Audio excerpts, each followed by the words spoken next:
Hello students. अगर जो आप उत्तराखंड से हैं, सेकंड सेमेस्टर में पॉलिटेक्निक और डिप्लोमा कर रहे हैं, तो आपको एक सब्जेक्ट देखने को मिलता है environmental science and energy management. Second semester में सबके लिए सेम होता है, सबका पेपर भी सेम आता है। जितने भी आप जिस भी ब्रांच के स्टूडेंट हैं, सबके लिए सेम होता है, सारे सब्जेक्ट सेम होते हैं आपके। देन उसके बाद आप फोर्थ सेमेस्टर के जो स्टूडेंट है, उनके लिए भी मोस्ट टॉपिक जो है इम्पोर्टेंट मोस्ट टॉपिक है वो मिलने वाले हैं। एंड जो आप सिक्स सेमेस्टर के स्टूडेंट है उनके लिए भी मिलने वाले हैं। पहले मैंने शुरुआत कर दी है सेकंड सेमेस्टर से। यहाँ पे मैंने आपके लिए 3 से 4 वीडियोस इम्पोर्टेंट टॉपिक के बना के रेडी कर दिए हैं, आपको देख लेना है, जो कि एग्जाम में आते ही आते हैं।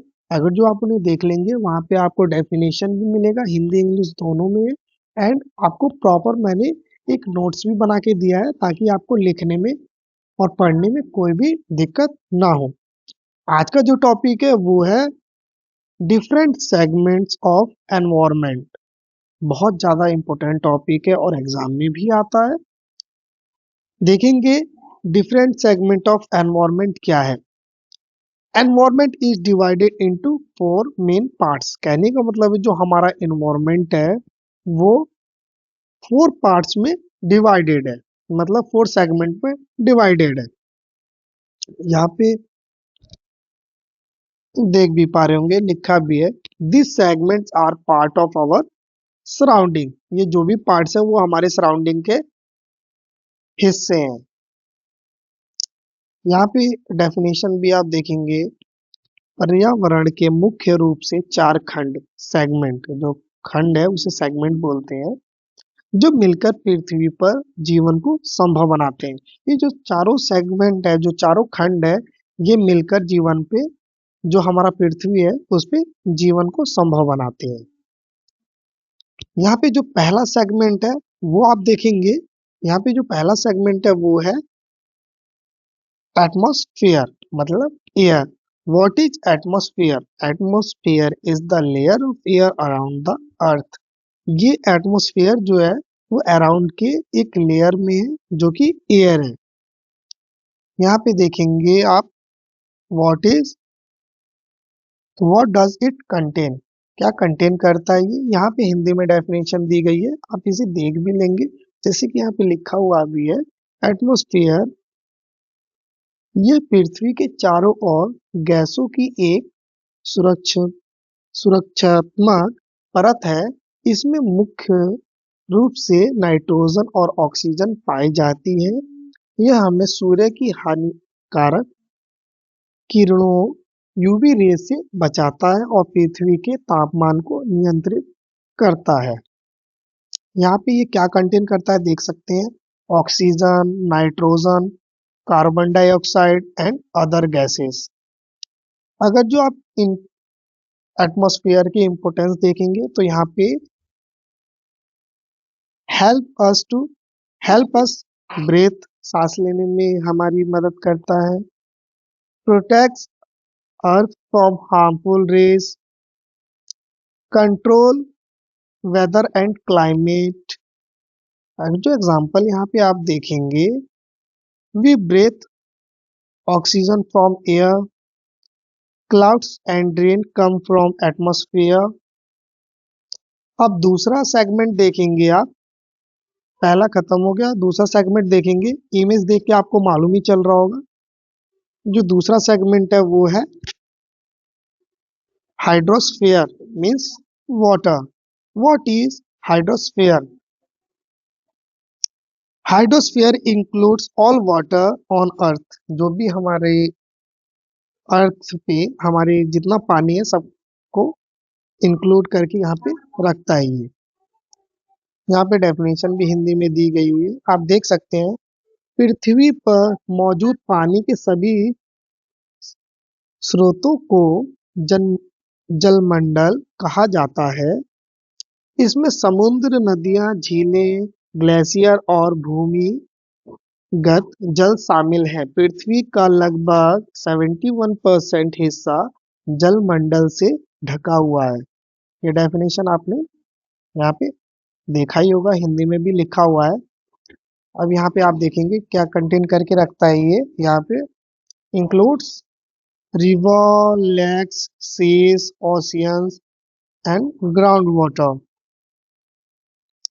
Rain water. और जो इसके इम्पोर्टेंस है वो देखेंगे आप यहाँ पे। Drinking water, water for farming, water for animal and plants. अगर जो इसके एग्जांपल देखेंगे आप, तो यहाँ पे एग्जांपल देखेंगे river, Ganga, pond water, rain water. यहाँ पे जो दूसरा सेगमेंट है वो खत्म हो चुका है। अब आप देखेंगे तीसरा सेगमेंट। तीसरा जो सेगमेंट है देख के भी थोड़ा मालूम चल रहा होगा।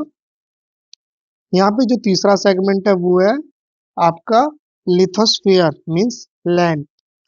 What is lithosphere? Lithosphere is the solid land part of earth. कहने का मतलब है जो लिथोस्फीयर है वो एक सॉलिड पार्ट है हमारे अर्थ का, जिसे कि हम लैंड कहते हैं। यहाँ पे हिंदी में भी डेफिनेशन दी गई है, आप इसको देख लेंगे। जैसे कि यहाँ पे देख पा रहे होंगे आप, ये पृथ्वी का ये पृथ्वी का ये पृथ्वी की सबसे ऊपरी ठोस परत है, जिसमें पहाड़, चट्टानें, मिट्टी और मैदान शामिल हैं।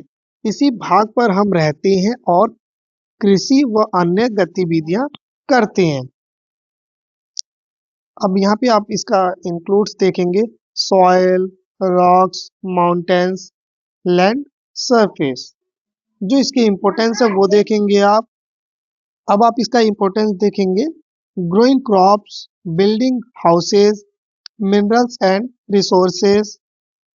इसके एग्जाम्पल देखेंगे आप यहाँ पे। सॉइल यूज फॉर फार्मिंग, जो सॉइल है उसे फार्मिंग के लिए यूज किया जाता है। Mountains and plains. अब यहाँ पे आप देखेंगे जो लास्ट सेगमेंट है वो क्या है, इसका इमेज देख के भी मालूम चल रहा होगा आपको थोड़ा बहुत।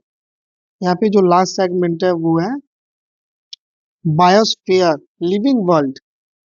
What is biosphere? Biosphere includes all living things on earth. जो भी लिविंग थिंग्स है वो हमारे बायोस्फीयर में ही है, अर्थ पे है। तो यहाँ पे आप इसका डेफिनेशन भी देख सकते हैं, हिंदी में लिखा हुआ है, काफी आप समझ सकते हैं पढ़ के। यहाँ पे आप देखेंगे इसके includes plants, animals, humans, micro organisms. जो इसकी इम्पोर्टेंस है वो देखेंगे। Support life, maintains balance of nature. Example देखेंगे ट्रीज, बर्ड्स, ह्यूमंस। अब यहाँ पे आप देखेंगे how this segment are connected. ये कैसे जो सेगमेंट से कनेक्टेड रहते हैं वो देखेंगे आप यहाँ पे। जैसे कि मान लीजिए जो प्लांट्स हैं, प्लांट्स नीड एयर। जो प्लांट्स हैं उन्हें एयर की जरूरत है, like atmosphere, water, hydrosphere and soil, lithosphere to live. कहने का मतलब है कि जो हमारी मिट्टी है उन्हें वाटर की जरूरत है, जो हमारा लिथोस्फीयर है टू लिव। कहने का मतलब है आपके यहाँ पे देखेंगे लास्ट में all living things together form the biosphere.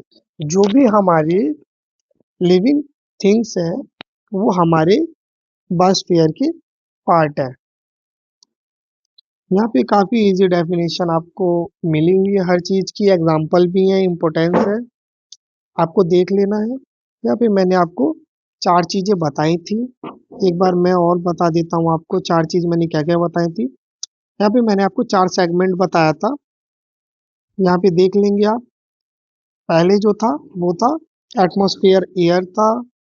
जो दूसरा सेगमेंट था वो था हमारा हाइड्रोस्फीयर, वाटर। और जो तीसरा था वो था हमारा लिथोस्फीयर, लैंड। एंड जो लास्ट था वो है बायोस्फीयर, लिविंग वर्ल्ड, जहाँ पे हम सब रहते हैं, पेड़ पौधे रहते हैं, जितने भी लिविंग ऑर्गेनिजम्स है वो रहते हैं। बहुत ज्यादा इंपॉर्टेंट टॉपिक है, लिख लेना है एंड पढ़ लेना है। एंड गाइस, अगर जो आप जैसे मान लीजिए अगर जो आपसे ये क्वेश्चन दिया हुआ है डिफरेंट सेगमेंट ऑफ एनवायरनमेंट लिखना है, तो यहाँ पे आप डेफिनेशन लिख देंगे एंड आप चाहें, अगर जो आप उत्तराखंड से हैं तो आप इसको जो डिप्लोमा है पॉलिटेक्निक है, ये हिंदी इंग्लिश दोनों में होता है, मिक्स भी करके लिख सकते हैं, कोई दिक्कत नहीं है। एंड जैसे कि मान लीजिए 4 सेगमेंट पूछा है तो आपको जो सारे सेगमेंट्स है वो लिख देने हैं, एक डायग्राम बना देना है, इसके जो इम्पोर्टेंस है वो लिख देना है, और जो इंक्लूड्स है वो लिख देना है, इसके अंदर क्या क्या है, जो इम्पोर्टेंस है एग्जाम्पल भी लिख देंगे। आपको वहाँ पे जो टीचर है फुल मार्क्स देगा। अगर जो 6 मार्क्स का होगा तो 6 आउट ऑफ 5 110% मिलेंगे। अगर जो आप 1 से 1.5 पेज लिखते हैं, अगर जो 6 मार्क्स का है तो 1 से 2 पेज लिखेंगे तो आपको फुल मार्क्स मिलेगा। अगर जो 8 मार्क्स का है तो वहाँ पे आपको 1.5 से 2 से 2.5 पेज लिखना होगा, ताकि आपको जाके वहाँ पे फुल मार्क्स मिल पाए। एंड अगर जो 2 3 पॉइंट आप ये लिखते हैं तो आपको वहाँ पे फुल मार्क्स मिलेगा। एंड मैं मिलूंगा आपसे एक नेक्स्ट टॉपिक में जो कि बहुत ज़्यादा इम्पोर्टेंट होगा। अभी तक मैंने आपके लिए जितनी भी वीडियोस बनाई है environmental science and energy management की, बहुत ही ज़्यादा इम्पोर्टेंट है, जो कि एग्जाम में आती है। आपको देख लेना है, पढ़ लेना है, डेफिनेशन दी हुई है, जो भी उसके मेन मेन पार्ट्स हैं वो मैंने सब लिख के दिया हुआ है, आपको पढ़ लेना है। और इतना आप पढ़ लेंगे तो एग्जाम में बहुत अच्छे खासे आपके नंबर आ जाएंगे, आपको और कुछ करने की जरूरत नहीं पड़ेगी। चैनल को लाइक करें, वीडियो को लाइक करें, चैनल को सब्सक्राइब करें, ताकि आने वाली वीडियो आप तक सबसे पहले पहुंच पाए। Thank you guys, have a nice day.